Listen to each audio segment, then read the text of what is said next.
Hello guys, my name is Harshad continuing with our Python for cybersec topic. तो आज की video में हम लोग बात करने वाले हैं कमांड लाइन आर्ग्यूमेंट्स के बारे में। इसका बहुत कॉमन एग्जांपल है एनमैप। एनमैप में आपने देखा होगा ना, डैश डैश पोर्ट करते हैं या बहुत सारी चीजें होती हैं, है ना, डैश डैश स्क्रिप्ट स्कैनिंग के लिए हम यूज करते हैं। तो वैसे ही कैसे हम कमांड लाइन आर्ग्यूमेंट अपनी स्क्रिप्ट में ऐड कर सकते हैं, अपने टूल में कैसे ऐड कर सकते हैं पाइथन की मदद से, तो वो इस वीडियो में हम लोग देखेंगे। उसके बेसिक्स अपने क्लियर करेंगे इस वीडियो में। तो चलते हैं सीधा स्क्रीन के ऊपर। तो आज की वीडियो में हम एक टूल बनाने वाले हैं, बेसिक सा टूल है। आपने क्रिप्टोग्राफी के बारे में पता होगा, है ना, बेस 64 बेस 32 एनकोडिंग होती है उसमें। तो उसमें क्या होता है कि हम प्लेन टेक्स्ट देंगे, वो उसको साइफर टेक्स्ट में कन्वर्ट कर देगी, वो उसको एनकोड कर देगी। ठीक है, हम जो टूल बनाएंगे वो जस्ट इसका अपोजिट बनाएंगे। यानी कि अगर हम इसे कोई बेस 64 एनकोडेड स्ट्रिंग देंगे या फिर कोई बेस 32 एनकोडेड स्ट्रिंग देंगे, तो ये इसको वापस नॉर्मल फॉर्मेट में कन्वर्ट कर देगा। तो आप ऐसे टूल बना सकते हो, छोटे छोटे टूल बनाओ। ठीक है, इसमें और बहुत सारे बेसिस ऐड कर सकते हो। बेस 58 होता है, बेस 2 होता है, बेस 16 होता है, बहुत सारे बेसिस होते हैं। आप उन सबको ऐड करके इसको बहुत बड़ा बना सकते हो। हम जो यहाँ पे फोकस करेंगे वो सिर्फ बेस 64 और बेस 32 पे करेंगे, बाकी आप एक्सटेंड कर सकते हो, सेम कॉन्सेप्ट रहने वाला है। हमारा जो मेन फोकस इस वीडियो में रहेगा वो होगा कमांड लाइन आर्ग्यूमेंट्स। अब जिन लोगों को क्लियर नहीं हो रहा है कि कमांड लाइन आर्ग्यूमेंट्स है क्या, तो मैं समझा देता हूँ। हम ऐसे करते हैं ना, एनमैप का यूज़ करते हैं, तो Nmap dash S capital V dash T 5, तो हम ये कमांड लाइन आर्ग्यूमेंट दे रहे हैं। यानी कि हम उसको इनपुट दे रहे हैं। हम उसे कह रहे हैं कि भाई जो स्पीड है वो 5 की स्पीड कर लो। ठीक है, वर्जन स्कैनिंग आपको करनी है, तो उसको हम ये इनपुट दे रहे हैं आर्ग्यूमेंट्स की फॉर्म में। ठीक है, यहाँ पे जो डैश करके दे रहे हैं आर्ग्यूमेंट्स की फॉर्म में, तो इन्हें हम कहते हैं कमांड लाइन आर्ग्यूमेंट। तो कैसे हम अपने टूल में इनको ऐड कर सकते हैं, कैसे हम पाइथन में इसको इंप्लीमेंट कर सकते हैं, वो सब हम इस वीडियो में देखने वाले हैं। क्योंकि वो भी बहुत इंपॉर्टेंट कॉन्सेप्ट होता है। जब आप स्क्रिप्ट्स बनाते हो, जब आप टूल बनाते हो, तो आर्ग्यूमेंट्स बहुत कॉमन चीज़ होती है, तो आपको पता होना चाहिए। तो उसके बेसिक्स इस वीडियो में देखेंगे। इस वीडियो में सिर्फ बेसिक्स ही देखेंगे। जो इसकी अगली वीडियो आएगी वो इसी का एक एडवांस वर्जन होगा, जिसमें मैं बताऊंगा कि हम लोग कैसे टूल में इसका यूज़ करते हैं बहुत अच्छे से, एफिशिएंटली। ठीक है, अभी जो हम देखेंगे वो बेसिक्स आपके क्लियर हो जाएंगे, आपको समझ आ जाएगा कि अच्छा काम कैसे करते हैं। अगली वीडियो में इसको थोड़े और अच्छे से समझेंगे, एफिशिएंटली कैसे कर सकते हैं, अपना टाइम कैसे बचा सकते हैं, वो सब हम अगली वीडियो में देखेंगे। ठीक है, तो यहाँ पे हम सबसे पहले क्या काम करेंगे, सबेल कर लेता हूँ, सबेल आर्ग 1.py। ठीक है, क्योंकि ये पहला पार्ट है, उसका पहला पार्ट तो नहीं, अलग है दोनों, वीडियो बिल्कुल अलग है दोनों। ठीक है, तो यहाँ पे मैं पहला इसको ले रहा हूँ क्योंकि ये आर्ग्यूमेंट की पहली वीडियो है, एक अगली वीडियो भी आएगी। तो यहाँ पे मैं इसको ओपन कर लेता हूँ। तो यहाँ पे हम सबसे पहले स्टार्ट किससे करेंगे, यहाँ पे स्टार्ट करते हैं हम शिबैंग लाइन के साथ। ठीक है, यूज़र बिन पाइथन 3 का हम यूज़ करने वाले हैं। ठीक है, अब यहाँ पे हम सबसे पहले आज किस मॉड्यूल के ऊपर हम वर्क करने वाले हैं, किसकी मदद लेंगे हम, ठीक है, कमांड लाइन आर्ग्यूमेंट के लिए, तो हम करने वाले हैं SYS sys मॉड्यूल का। ठीक है, तो यहाँ पे मैं कर देता हूँ इंपोर्ट SYS sys। ठीक है, और उसके अलावा यहाँ पे हमारा जो मेन टूल है, जो है बेस 64 और बेस 32 को डिकोड करना, तो वो भी हमारे को इंपोर्ट करना पड़ेगा। इंपोर्ट बेस 64, ये भी आप यहाँ पे इंपोर्ट कर लो। अब ये हमारा इंपोर्ट का काम हो गया, शिबैंग लाइन हो गई, ये तो बेसिक्स था, ये क्लियर हो गया। अब जब कमांड लाइन आर्ग्यूमेंट्स की हम बात करते हैं, तो कमांड लाइन आर्ग्यूमेंट एक लिस्ट के अंदर स्टोर होते हैं। हम आर्ग्यूमेंट्स देते हैं ना, जैसे ऐसे हमने दिया यहाँ पे, मान लो फॉर एग्जांपल हम देते हैं nmap डैश p, उसके अलावा डैश T5 या कुछ भी आपने दिया, तो ये सब एक लिस्ट के अंदर स्टोर हो जाता है। लिस्ट तो समझते हो गया ना, तो लिस्ट के अंदर स्टोर हो जाते हैं। तो वो लिस्ट अगर हमारे को देखनी, सबसे पहले हमारे को वो लिस्ट देखनी कि क्या क्या आर्ग्यूमेंट यूजर ने दिए, ये हमारे को पता चलना चाहिए। तो वो कैसे देख सकते हैं वो मैं आप लोगों को बताता हूँ। तो उसके लिए आपको यहाँ पे लिखना पड़ता है sys.argv। तो argv का मतलब क्या होता है, जो आर्ग्यूमेंट्स यूजर ने दिए हैं उसकी एक लिस्ट बनी हुई। ठीक है, तो अगर आपको ये देखना है तो आप इसको प्रिंट करा सकते हो, तो आपको समझ आ जाएगा मैं कह क्या रहा हूँ। ठीक है, इसको प्रिंट कराते हैं। तो यहाँ पे मैं लिखता हूँ प्रिंट दिस। ठीक है, अब यहाँ पे मैं इस स्क्रिप्ट को रन करूंगा और इसके साथ जो आर्ग्यूमेंट्स दूंगा वो प्रिंट होते जाएंगे, आपको समझ आता रहेगा। तो उसके बाद जब हमारे को आर्ग्यूमेंट दिख जाएंगे, उसके बाद हम उनके साथ डील भी कर सकते हैं कि क्या आर्ग्यूमेंट पे क्या आउटपुट देना है, और वो सब हम कर सकते हैं। ठीक है, तो यहाँ पे स्टार्ट करते हैं सबसे पहले। तो यहाँ पे chmod करते हैं सबसे पहले, chmod +x arg 1.py। ठीक है, अब यहाँ पे इसको रन कर लेते हैं। जैसे ही मैं इसको रन करूंगा तो ये कह रहा है कि अभी सिर्फ एक आर्ग्यूमेंट दिया है यूजर ने, जो कि फाइल का नेम है। तो एक आर्ग्यूमेंट तो होगा ही होगा, हमेशा एक आर्ग्यूमेंट रहता है जिसे हम कहते हैं 0 नंबर का आर्ग्यूमेंट, 0 इंडेक्स का आर्ग्यूमेंट। लिस्ट के अंदर इंडेक्सिंग होती है ना, तो ये सबसे पहला एलिमेंट है लिस्ट का, तो इसकी इंडेक्स 0 होगी, इसलिए हम कह रहे हैं कि सबसे पहला आर्ग्यूमेंट, ये तो नेम रहता है फाइल का, ये तो रहता ही रहता है। अब फॉर एग्जाम्पल मैं देता हूँ 1 2 3। अब जैसे ही मैं एंटर मारूंगा, अब आपको दिख जाएगा इसने 1 2 3 भी प्रिंट कर दिया। ठीक है, और यहाँ पे आप कितने भी दे सकते हो, कोई लिमिट नहीं है। ठीक है, तो आपको यहाँ पे सारे आर्ग्यूमेंट्स जो है वो मिल जाएंगे।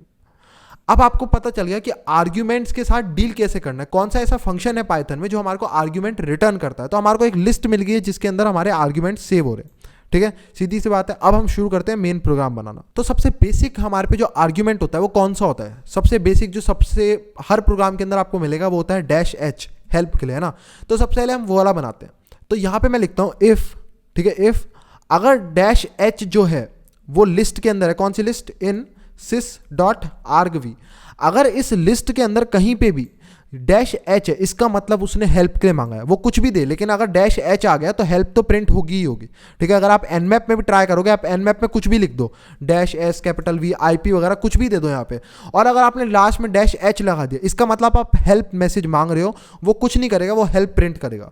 तो अगर कहीं पे भी -h वो पढ़ेगा लिस्ट के अंदर कि -h एक आर्ग्यूमेंट है, तो वो क्या काम करेगा? वो प्रिंट कर देगा हेल्प मैसेज, जो हम यहाँ पे देंगे। तो यहाँ पे मैं दे देता हूँ हेल्प मैसेज, ठीक है। तो यहाँ पे मैं लिखता हूँ प्रिंट, ठीक है, प्रिंट, और यहाँ पे मैं लिखूंगा यूसेज क्या है इसकी, इसको कैसे यूज करना है। तो ये यहाँ पे मैं लिख देता हूँ, ये स्पेलिंग गलत है, ठीक है, ये सही कर दी। अब इसकी यूसेज क्या है? सबसे पहले मैं इसको बोलूंगा इसकी यूसेज क्या है। इसकी यूसेज है, पहले आपको फाइल का नेम देना है, ठीक है। फाइल का नेम कहाँ से पता चलेगा हमें? मान लो मेरे में फाइल का नेम कुछ और है, आप लोगों ने अपने में डाउनलोड करा और आपने फाइल का नेम रीनेम कर दिया, तो मुझे कैसे पता चलेगा कि फाइल का नेम क्या है? मुझे ऐसा लिखना है फाइल का नेम, उसके अंदर मैं दूंगा base64 और साइफर, ये मेरे को बताना है। लेकिन मैं फाइल का नेम पता कैसे करूंगा? तो वो मैंने आपको तरीका बताया था कि जो इसका जो sys.argv है, इसका सबसे पहला आर्ग्यूमेंट क्या होता है? फाइल का नेम, ठीक है। हमने देखा था ना यहाँ पे फाइल का नेम, ये वाला। तो मैं इसको कहूँगा ये चीज़ प्रिंट करवाऊंगा मैं स्क्रीन के ऊपर, ठीक है। तो मैं यहाँ पे लिखूंगा सबसे पहले मैं फॉर्मेट स्ट्रिंग का यहाँ पे यूज़ करूँगा, f दूंगा, ठीक है। और यहाँ पे मैं क्या काम करूँगा? मैं ऐसे दूंगा ये कर्ली ब्रैकेट्स, और यहाँ पे मैं दूंगा sys.argv 0 नंबर जो इंडेक्स है, सबसे पहले फाइल नेम आता है, ठीक है। तो यहाँ पे मैं ऐसे क्या कह रहा हूँ कि फाइल नेम प्रिंट करो।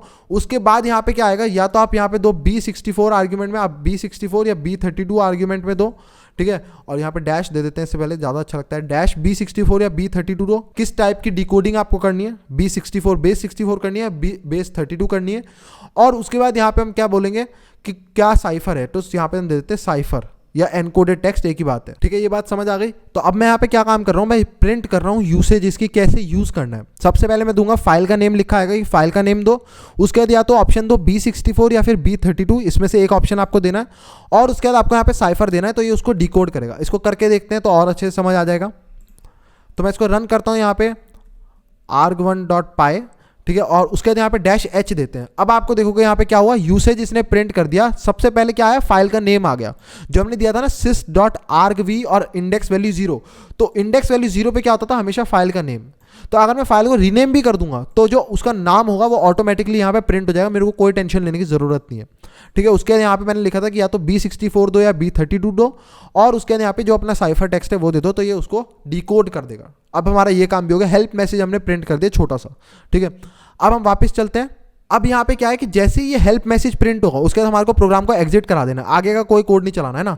जैसे ही हेल्प मैसेज प्रिंट हो जाए प्रोग्राम एग्जिट कर जाए, वरना क्या होगा? इसके आगे अगर हम कुछ कोड लिखेंगे वो भी चलना शुरू हो जाएगा, जबकि ऐसा नहीं करना। हमारे को सिर्फ हेल्प वाला मैसेज प्रिंट करना है -h में, और उसके बाद प्रोग्राम एग्जिट कर जाए। तो यहाँ दूंगा मैं sys.exit। ये क्या काम करता है? प्रोग्राम को एग्जिट कर देता है। sys के अंदर एक एग्जिट फंक्शन होता है, क्या काम करता है?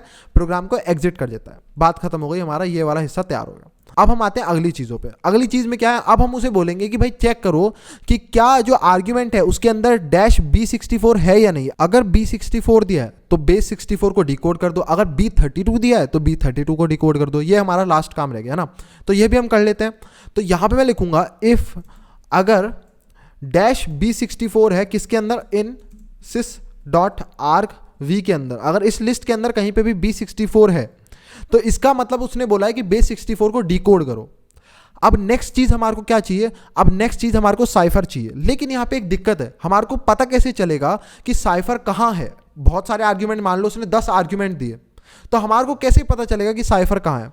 तो उसके लिए एक तरीका है। उसके लिए मैं यहाँ पे इसे क्या कहूँगा कि जो भी इसका इंडेक्स है, जहाँ पे भी B64 दिया है, उसके जस्ट अगला आर्ग्यूमेंट चेक करो, वही साइफर होगा, ठीक है। या तो उसने B32 के अगली चीज चेक करो, वो भी साइफर होगा, या फिर इसके अगला चेक करो, वो भी साइफर होगा। तो मैं सबसे पहले इसका इंडेक्स नंबर निकालूंगा कि B64 किस इंडेक्स नंबर पे दिया है, ठीक है। तो मैं यहाँ पे क्या काम करूंगा? मैं लिखूंगा इंडेक्स इक्वल्स टू sys.argv, और इसके अंदर एक फंक्शन होता है, एक लिस्ट के अंदर, हर लिस्ट के अंदर एक फंक्शन होता है। उस फंक्शन का नेम क्या होता है? .index। ये फंक्शन क्या काम करता है, ये इंडेक्स निकाल के देता है किसी भी वैल्यू की।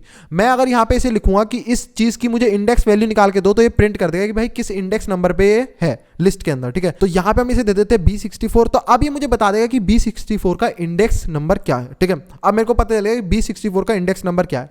अब बस मेरे को क्या काम करना है, जो इसके अगले इंडेक्स पे जो भी चीज होगी वो साइफर टेक्स्ट ही होगा, है ना, उसको मेरे को डिकोड करना है। अब मेरा इतना काम रहेगा, तो वो मैं कर देता हूँ यहाँ पे। तो मैं लिखूंगा प्रिंट कर दो। प्रिंट क्या करना है मेरे को, प्रिंट मेरे को करना है जो भी इसने साइफर दिया होगा उसको डिकोड करके। तो मैं यहाँ लिखूंगा base64 डॉट B64, इसके अंदर फंक्शन होता है B64 डिकोड। ये फंक्शन क्या काम करता है, जो भी आप इसे स्ट्रिंग दोगे ये उसको डिकोड कर देता है। base64 की जो भी स्ट्रिंग होगी उसको ये डिकोड कर देता है। तो हमारी जो स्ट्रिंग होगी वो कौन सी होगी, sys.argv के अंदर, sys.argv के अंदर कौन सी नंबर पे जो इंडेक्स वैल्यू है उसमें +1 कर दो। जो ये इंडेक्स निकाला है ना हमने अभी, ये वाला इंडेक्स, इसकी जस्ट +1 पे जो नंबर पे होगा वो साइफर टेक्स्ट होगा, तो उसको आप यहाँ पे डिकोड कर दो। बात समझ गए मैंने यहाँ पे क्या काम करा। अब बिल्कुल यही चीज सेम किसके लिए होगी, B32 के लिए। अगर बेस 32 का है तो अब मैं यहाँ पे क्या लिखूंगा, इफ अगर डैश B32 दिया हुआ है आर्ग्यूमेंट्स के अंदर, यानी कि इन sys.argv के अंदर ये दिया हुआ है, इसका मतलब उसे बेस 32 को डिकोड करना है। ये मैं समझ गया क्योंकि उसने ये दिया है। अब आता है हमारे को जो साइफर टेक्स्ट है उसका इंडेक्स नंबर निकालना पड़ेगा, वो किस इंडेक्स पे है। तो मैं यहाँ पे क्या लिखूंगा कि भाई इंडेक्स इक्वल्स टू, पहले मेरे को इसका इंडेक्स निकालना पड़ेगा कि B32 किस नंबर पे है, क्योंकि उसके ही अगले इंडेक्स पे जो साइफर टेक्स्ट होगा, तो ये भी मेरे को पता है। तो यहाँ पे मैं लिखूंगा इंडेक्स इक्वल्स टू sys.argv, ठीक है। इस लिस्ट के अंदर मुझे इंडेक्स बताओ, किसका इंडेक्स बताना है। यहाँ पे मैं लिखूंगा डॉट इंडेक्स, मेरे को इंडेक्स बताओ डैश B32 का। समझ गए, इसका इंडेक्स क्या मुझे ये बताओ, क्योंकि इसके अगले इंडेक्स पे साइफर टेक्स्ट होगा। अब मेरे को इंडेक्स भी मिल जाएगा। अब मैं लिखूंगा प्रिंट करो किसको, base64 डॉट B32 डिकोड। ये फंक्शन है base64 के अंदर B32 डिकोड, जो कि आपको नाम से पता चल रहा है डिकोड करता है, ठीक है, जो भी हम base32 एनकोडेड स्ट्रिंग इसको देते हैं। तो यहाँ पे मैं दूंगा sys.argv, ठीक है, और किसको करना है मेरे को, इंडेक्स +1 को, सेम जो ऊपर वाला कोड लिखा है +1 को, ठीक है। ये मेरे को यहाँ पे काम करना है और हमारा ये वर्किंग है। अभी भी इसमें मैं आपको हमेशा बोलता हूँ प्रोग्राम को काम चलाऊ नहीं बनाना, इसको अब अच्छे से बनाएंगे, थोड़ा बहुत जो मिस्टेक्स हैं वो चीज़ इसमें कवर करेंगे। मान लो इसने दोनों ही नहीं दिए, ना ये दिया ना ये दिया, तो ऐसे में क्या होगा, तो ऐसे में भी तो कोई कंडीशन आपको डालनी पड़ेगी। तो ऐसे में मैं यहाँ पे क्या लिखूंगा, इफ अगर डैश B64 नॉट इन, अगर ये नहीं है, नॉट इन sys.argv, अगर ये नहीं है, एंड अगर मान लो ये भी नहीं दिया उसने, B64 भी नहीं दिया, ठीक है, और B32 भी नहीं दिया, एंड अगर उसने यहाँ पे डैश B32 भी नहीं दिया, नॉट इन, अगर ये भी नहीं है sys.argv के अंदर, ठीक है। इसका मतलब क्या हुआ इस लाइन का, कि ना base64 दिया हुआ है ना base32। भाई अगर या तो आपने एक दिया होता base64 तो भी कोई दिक्कत नहीं, अगर आपने खाली base32 दिया तो भी कोई दिक्कत नहीं है, आपने दोनों दिया तो भी कोई दिक्कत नहीं है। लेकिन अगर आपने दोनों ही नहीं दिया, नॉट इन, अगर ना base64 है ना base32 है, दोनों ही नहीं है sys.argv के अंदर, तो क्या काम करो, एरर दो। अब बहुत लोगों को एक चीज नहीं पता, मैं आपको बताता हूं। बहुत लोग ये सोचते हैं कि भाई जो एरर प्रिंट कराना है वो भी सीधा आप प्रिंट फंक्शन से प्रिंट करा दो कि एरर है भाई, ये वाली एनकोडिंग हम सपोर्ट नहीं करते। आप कर सकते हो, कोई टेंशन नहीं है, लेकिन जो प्रिंट होता है ये std आउट में प्रिंट करता है, ये आउटपुट में प्रिंट करता है। तो एक ऑपरेटिंग सिस्टम के अंदर अगर आपको पता हो 3 चीजें होती है, standard input, standard output, standard error, है ना। तो ये सब तो हमारे को नॉर्मली आउटपुट में प्रिंट करना था, तो हमने आउटपुट में प्रिंट कर दिया। लेकिन ये एरर है तो इसको स्टैंडर्ड एरर के अंदर प्रिंट करेंगे। स्टैंडर्ड एरर भी आउटपुट के अंदर ही प्रिंट होता है, लेकिन वो अलग कैटेगराइज हो जाता है, क्योंकि ऑपरेटिंग सिस्टम उसको समझ पाता है कि वो एक एरर है, उसको एरर की तरह ही डील करना है।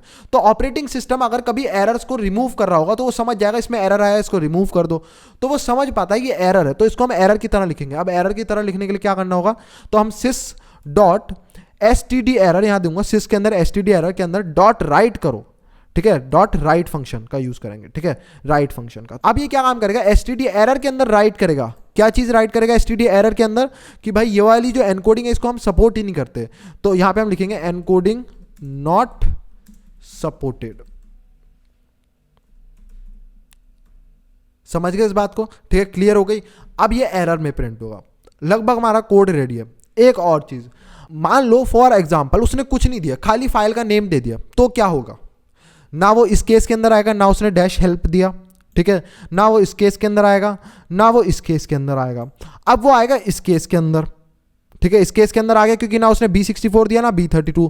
लेकिन जब उसने कुछ नहीं दिया तो आप ये कैसे कह रहे हो कि एनकोडिंग नॉट सपोर्टेड? उसने तो कोई भी एनकोडिंग नहीं लिखी, ऐसा तो है नहीं उसने लिखा होगा B58 बेस 58 को डिकोड करो, उसने तो कुछ भी नहीं लिखा, उसने कोई एनकोडिंग का नाम नहीं लिखा, तो ये तो एरर ही गलत हो जाएगा ना। ये कह रहा है एनकोडिंग नॉट सपोर्टेड, उसने तो कोई एनकोडिंग बोली ही नहीं कि करो डिकोड। तो उसके लिए भी हमारे को लिखना पड़ेगा कि अगर खाली फाइल का नेम देगा तो हम उसको यही सेम यहाँ पे ये वाला एरर जो है ये प्रिंट करवाएंगे। तो उसके लिए भी यहाँ पे हमारे को इफ कंडीशन बनानी पड़ेगी, लेकिन उसकी इफ कंडीशन में भी हम सेम काम करने वाले हैं, यही काम करने वाले हैं, है ना, प्रिंट करने वाले कि ये यूसेज है और एग्जिट करने वाले हैं। तो उसको यहीं पे क्यों नहीं ऐड करके लिख देते हम, है ना। तो यहाँ पे मैं डालूंगा और या तो उसने -h दिया हो तो ये काम करो, या फिर क्या काम कराओ, या फिर लेंथ जो है, जो लिस्ट है हमारी sys.argv की, जो टोटल नंबर ऑफ आर्ग्यूमेंट है, ठीक है, अगर वो छोटे हैं, किससे छोटे हैं, 2 से, अगर वो 2 से छोटा है तो भी आप सेम काम करो। समझ गए बात को? अगर उसकी जो लेंथ है वो 2 से छोटी है या फिर 2 के इक्वल है तो आप सेम काम करो। इस बात को समझ गए? तो अब यहाँ पे क्या हो रहा है, फॉर एग्जाम्पल उसने खाली फाइल का नेम डाला तो कितनी लेंथ होगी आर्गवी की, 1 लेंथ होगी। समझ गए? तो इसलिए यहाँ पे ये आएगा। अब फॉर एग्जाम्पल उसने खाली ऐसे डाल दिया कि फाइल नेम दे दिया, उसने दे दिया -B64 और उसने साइफर नहीं दिया, तो लेंथ कितनी हुई, 2 हो गए लेंथ। तो 2 पे भी यही प्रिंट करेगा यूसेज, क्योंकि हमारे को ऐसे ही करना है, उसने साइफर नहीं दिया। तो अब आपका ये पूरा प्रोग्राम बन चुका है। अगर आप देखोगे तो सबसे पहले मैं एक स्ट्रिंग बना लेता हूँ base64 एनकोडेड। तो उसको आप यहाँ पे सीधा सीधा किससे बना सकते हो, आप टर्मिनल से बना सकते हो। तो मैं यहाँ लिखूंगा इको और न्यू लाइन हटा दूंगा, -n की मदद से न्यू लाइन हटती है, और हेलो को मैं base64 में कन्वर्ट करूंगा, हेलो। और यहाँ पे एक कमांड लाइन टूल आता है base64 जो कि कन्वर्ट कर देगा इसको। तो यहाँ पे मैंने दे दिया, तो ये आ गया स्ट्रिंग, ठीक है, ये दिख गया। इसको कॉपी कर लेते हैं। अब मैं यहाँ पे क्या काम करूँगा, अपनी फाइल को रन करता हूँ। सबसे पहले मैं खाली रन करता हूँ ऐसे, देखो यहाँ पे प्रिंट हो गया यूसेज वाला मैसेज, ठीक है। -h रन करते हैं, सही काम कर गया, बिल्कुल कोई टेंशन नहीं अपने को, ठीक है। उसके अलावा अगर मैं यहाँ दे देता हूँ base58, ठीक है, B58 दे दिया, तो भी यहाँ पे यूसेज प्रिंट करेगा, क्योंकि आपको साइफर टेक्स्ट तो देना पड़ेगा। अगर आप base58 भी दे रहे हो फॉर एग्जांपल, तो भी आपको साइफर टेक्स्ट तो देना पड़ेगा ना, किसको डिकोड करना है। तो यहाँ पे मैं अगर मैं कुछ भी लिख देता हूँ तो अब ये बोलेगा कि एनकोडिंग नॉट सपोर्टेड, ये वाली एनकोडिंग जो है B58 या हम सपोर्ट ही नहीं करते। तो आप देखो कितना इंटेलिजेंट प्रोग्राम हमने बनाया है, वो अपने आप समझ पा रहा है कि कब मेरे को कौन सा एरर देना है। जब हमने B58 दिया तो उसने बोल दिया एनकोडिंग नॉट सपोर्टेड, और जब हम साइफर टेक्स्ट नहीं दे रहे हैं तो खुद से बता रहा है कि भाई यूसेज ऐसी है, आपको साइफर टेक्स्ट तो देना पड़ेगा ना एटलीस्ट। अब हम इसको वैसे रन करके देख लेते हैं, जो अपना यहाँ पे हमने base64 एनकोडेड बनाया है, जो मेन काम है, जो मेन पर्पस है, वो काम हो रहा है कि नहीं हो रहा। तो यहाँ पे मैं देता हूँ सबसे पहले अपनी फाइल का नेम, उसका -B64 से हमारे को डिकोड करना है, और ये हमारी जो एनकोडेड स्ट्रिंग है। एंटर मारते हैं एंड बूम, हमारे को हेलो जो है वो डिकोड होके प्रिंट हो गया। तो अब आप देख रहे हो आप कैसे काम कर रहे हो, आप पूरा आर्ग्यूमेंट्स के साथ काम कर रहे हो। समझ आया बात को, है ना। आप base32 के साथ भी ट्राई कर सकते हो, मैं base32 कर देता हूँ उसकी जगह पे, यहाँ पे base32 भी हो जाता है लिनक्स में। एंटर मारते हैं, अब ये base32 एनकोडेड हेलो है, ठीक है। अब यहाँ पे हम रन करते हैं अपने टूल को, arg1.py -B32 करते हैं, और यहाँ पे हम इसको पेस्ट कर देते हैं एंड बूम, हमारे को दोबारा हेलो प्रिंट हो गया, ठीक है। समझ आ गया। अब काफी लोग कह रहे होंगे भाई ये B क्यों आ रहा है, तो ये इसलिए आ रहा है क्योंकि आपका जो डेटा प्रिंट हो रहा है ये बाइट्स फॉर्मेट में है, ठीक है। तो अगर आपको इसको नॉर्मल स्ट्रिंग फॉर्मेट में जैसे नॉर्मली प्रिंट करना है तो आपको इसको डिकोड करना पड़ेगा पहले। तो डिकोड भी कर देते हैं, कोई बड़ी बात नहीं है वो भी, ठीक है, करके देख लेते हैं यहाँ पे। तो उसके लिए बस आपको यहाँ पे क्या लिखना है, ये जो डेटा आ रहा है इसको पहले सबसे पहले एक ब्रैकेट के अंदर ऐड कर दो सबको, जो यहाँ पे प्रिंट कर रहे हो आप इसको, ठीक है, इसको पूरा ब्रैकेट के अंदर डाल दो। और यहाँ पे एक फंक्शन आता है डिकोड फंक्शन, जो कि बाइट्स को स्ट्रिंग में कन्वर्ट कर देता है। सेम यहाँ पे ऊपर भी प्रिंट करेंगे, यहीं पे ऐसा सेम होगा, यहाँ पे भी एक पहले ऐड कर दो ब्रैकेट, ठीक है, और यहाँ पे लास्ट में .decode फंक्शन का यूज़ कर लो। तो अब आपको बिल्कुल नॉर्मल जैसे होता है वैसे होगा। तो अब आप करके देखोगे तो अब आपको डायरेक्टली हेलो प्रिंट होगा, कोई आपको यहाँ पे बी वगैरह नहीं मिलेगा बाइट्स फॉर्मेट में। सो आई होप सो आपको ये वीडियो पसंद आई होगी, आपको कमांड लाइन आर्ग्यूमेंट देना समझ आ गया होगा। So please like the video, subscribe the channel. Thank you and good bye.